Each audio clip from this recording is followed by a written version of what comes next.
बतावल जाले भैया ए दुनिया में मालिक जेके औलाद नहीं देलन, जेके औलाद नहीं देलन कोई इंसान के कहीं आइल आ गई मुश्किल हो जाला। चाहे बिटिया चाहे बेटवा नहीं होलन। आखिर कहानी के करबा कैसन बा ए बिरहा के आपको पसंद करबा कहे पर कैसे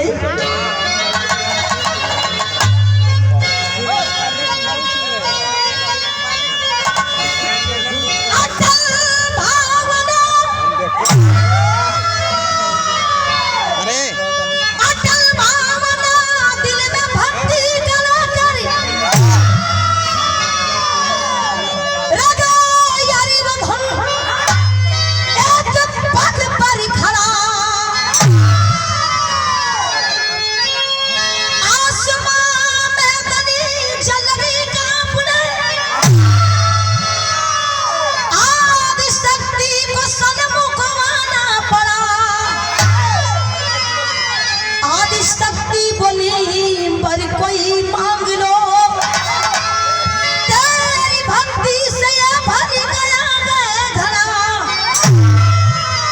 सुन के राजा यरवधनी बर को मांगने लगे, आदि शक्ति को चक्कर में डाले।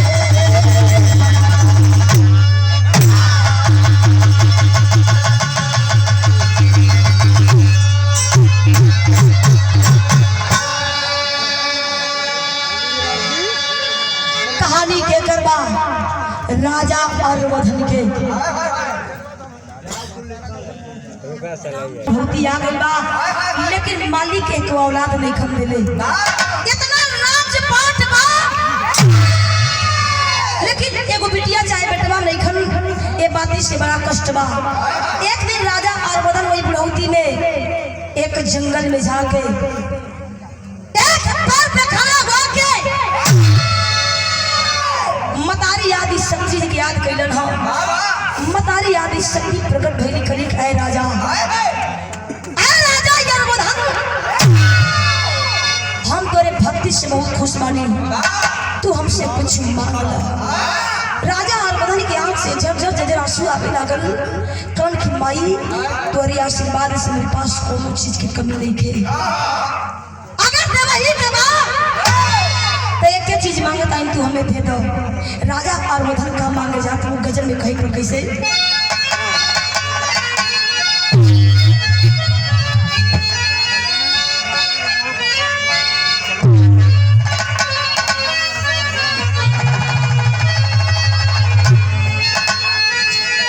और ये सम्मान आया है दुर्गा माँ के पंडाल के सामने। वंदना स्वीट हाउस श्री रामायण चौरसिया जी लोनाल तुलसी आश्रम से जय